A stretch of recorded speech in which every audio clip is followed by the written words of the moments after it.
Hello दोस्तों। आज हम राजीव प्रकाशन के प्रश्नावली 1.2 के सभी प्रश्नों को इसी वीडियो में हल करेंगे।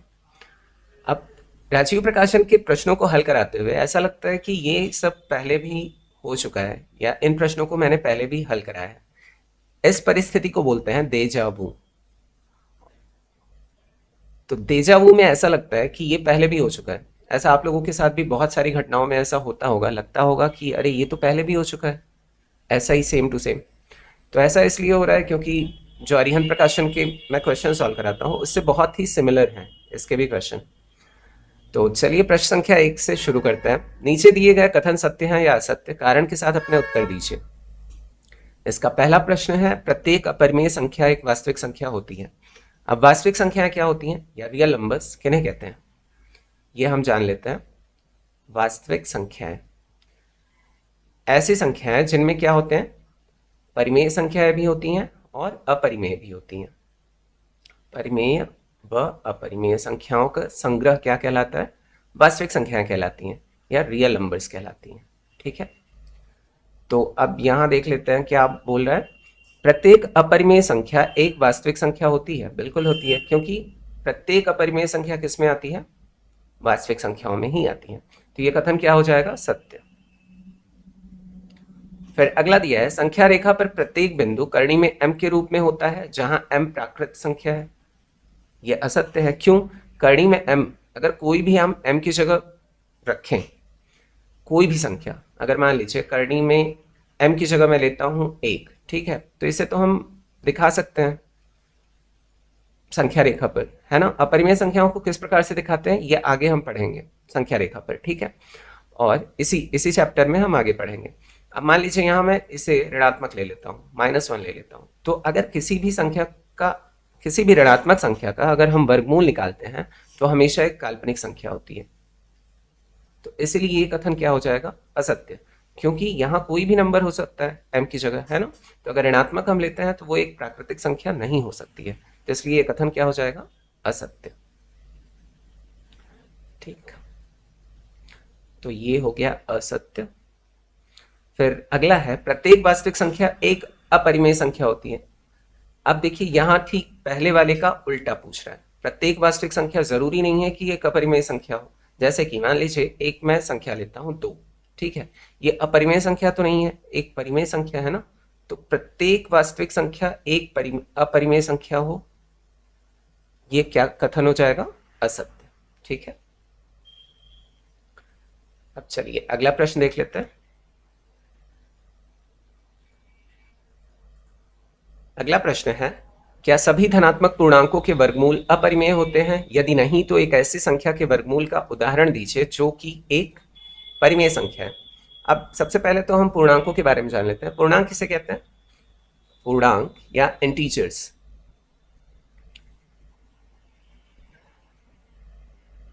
इंटीजर्स वो संख्याएं होती हैं जो संख्या रेखा पर हम देखते हैं। सारी संख्याएं जो संख्या रेखा पर होती हैं वो सारे क्या कहलाते हैं, पूर्णांक कहलाते हैं। ठीक, डॉट डॉट डॉट, इधर भी डॉट डॉट, अनंत तक, है ना। तो संख्या रेखा पर जितने भी संख्याएं हम देखते हैं वो सारी क्या है, ऋणात्मक भी, शून्य भी और धनात्मक भी, सारी संख्याएं पूर्णांक है। अब यहाँ बात किन की हो रही है, सिर्फ धनात्मक पूर्णांकों के वर्गमूल की। चलिए धनात्मक पूर्णांक ले लेते हैं, 1 2 3 4 5 6 7 8 9 डॉट डॉट अनंत तक।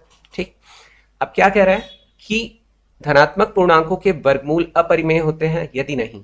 अब क्या सभी धनात्मक पूर्णांकों के वर्गमूल अपरिमेय होते हैं, अगर इन सबका मैं वर्गमूल निकालना चाहूं तो क्या सबका वर्गमूल निकल जाएगा, नहीं, कुछ का तो निकल ही जाएगा, है ना। जैसे कि यहाँ 4 का अगर वर्गमूल निकालना चाहूं तो 2 आ जाएगा, और क्या है, अगर 9 का निकालना चाहूं तो क्या आ जाएगा, 3 आ जाएगा, है ना।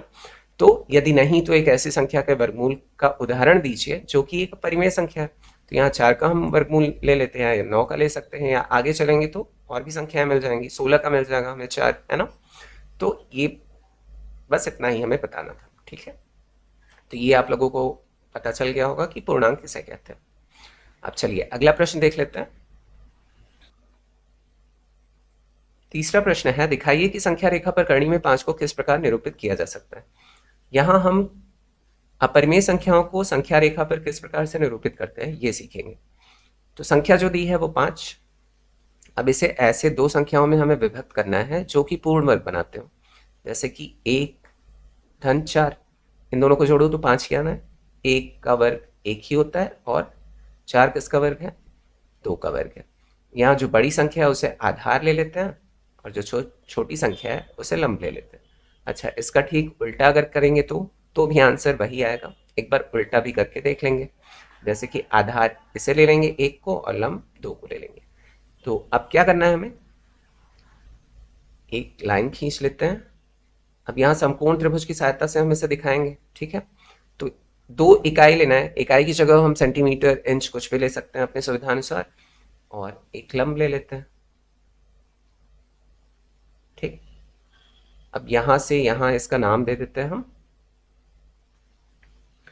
ये हो गया ओ ए और ये ए बी। ये ओ ए कितना है, 2 सेंटीमीटर है, और ये कितना है, 1 सेंटीमीटर है, ठीक। अब यहाँ समकोण त्रिभुज बना रहा है, तो यहाँ से यदि मैं इसे मिलाऊं तो ये हो जाएगा कर्ण हमारा, है ना। तो कर्ण, अब पाइथागोरस प्रमेय हम लगाते हैं कर्ण को पता करने के लिए कि कर्ण है कितना। तो पाइथागोरस प्रमेय से, पाइथागोरस प्रमेय से, तो ओ बी स्क्वायर, पाइथागोरस प्रमेय, कर्ण का स्क्वायर बराबर आधार का square O A square plus लंब का स्क्वायर अर्थात ए बी का स्क्वायर। तो O B square is equal to O A square अर्थात 2 का वर्ग धन ए बी स्क्वायर 1 का वर्ग।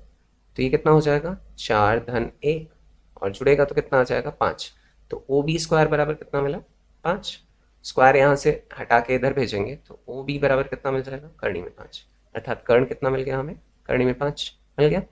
अब फिर क्या करना है हमें, ओ पे हमें गोलार्ध की जो पॉइंट होती है ना, जो नुकीली पॉइंट होती है, उसे यहाँ रखना है और यहाँ से यहाँ तक की त्रिज्या लेनी है, ओ बी तक, ठीक। फिर चाप एक लगा देना है। तो चाप जब लगाएंगे तो ये ऐसे इस प्रकार से आकर ए को जो है अगर बढ़ाएंगे तो कहीं पर काट देगा, यहाँ प्रतिच्छेद कर देगा। तो इस पॉइंट को हम सी मान लेंगे। तो फिर ओ से लेके सी तक की जो दूरी होगी वो कितनी होगी, करणी में 5। इसका अगर आप वर्गमूल निकालेंगे अर्थात यहाँ से यहाँ तक का नाप लेंगे ना सेंटीमीटर में, जो आपने सेंटीमीटर में लिया है, तो 2.2 समथिंग कुछ आएगा। तो यहाँ से यहाँ तक की दूरी कुछ इतनी ही होगी, आप लोग नाप के भी चेक कर लीजिएगा। और इसे करणी में लिखना चाहें तो क्या होगा, करणी में 5, ठीक। तो इसी प्रकार से हम अपरिमेय संख्याओं को संख्या रेखा पर निरूपित करते हैं। उसके लिए किसकी आवश्यकता पड़ती है, समकोण त्रिभुज की और पाइथागोरस प्रमेय की। तो चलिए अब अगला प्रश्न देख लेते हैं।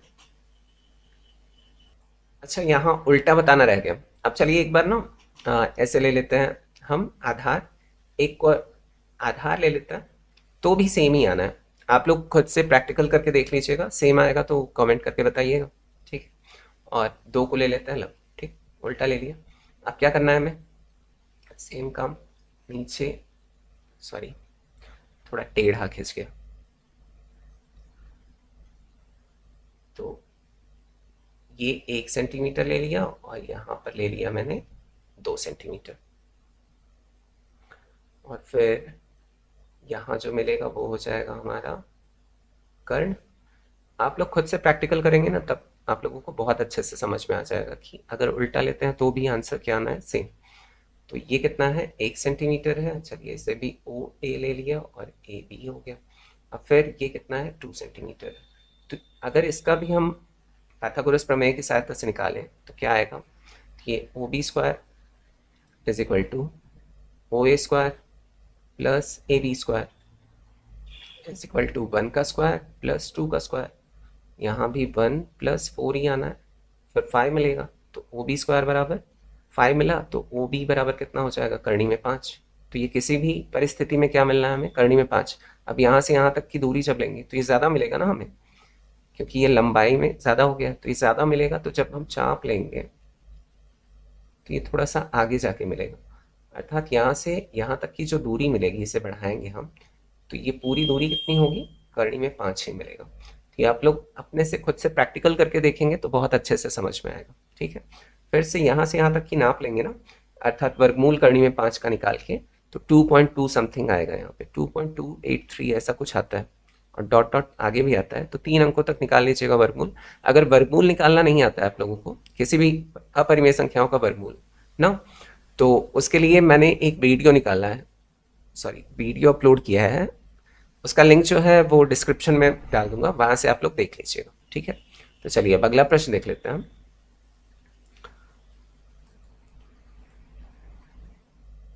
अगला प्रश्न है, संख्या रेखा पर कड़ी में 10 का स्थान निर्धारित कीजिए। तो सेम वही क्वेश्चन है, तो यहाँ 10 दिया है। अब 10 को हमें दो ऐसे संख्याओं में विभक्त करना है जो कि पूर्ण वर्ग हो, तो 1-9 लिख सकता हूँ, 1 का वर्ग 1 प्लस 9 किसका वर्ग है, 3 का वर्ग है।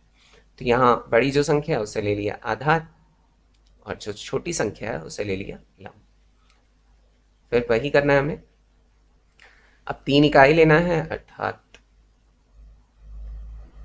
3 सेंटीमीटर का एक लाइन ले लेता हूँ, और ऊपर 1 सेंटीमीटर का। अब यहाँ से जो मिलाएंगे ये क्या कहलाएगा, कर्ण कहलाएगा। तो चलिए इसका नामकरण कर लेते हैं। ये आ गया हमारा ओ ए, ये ए बी।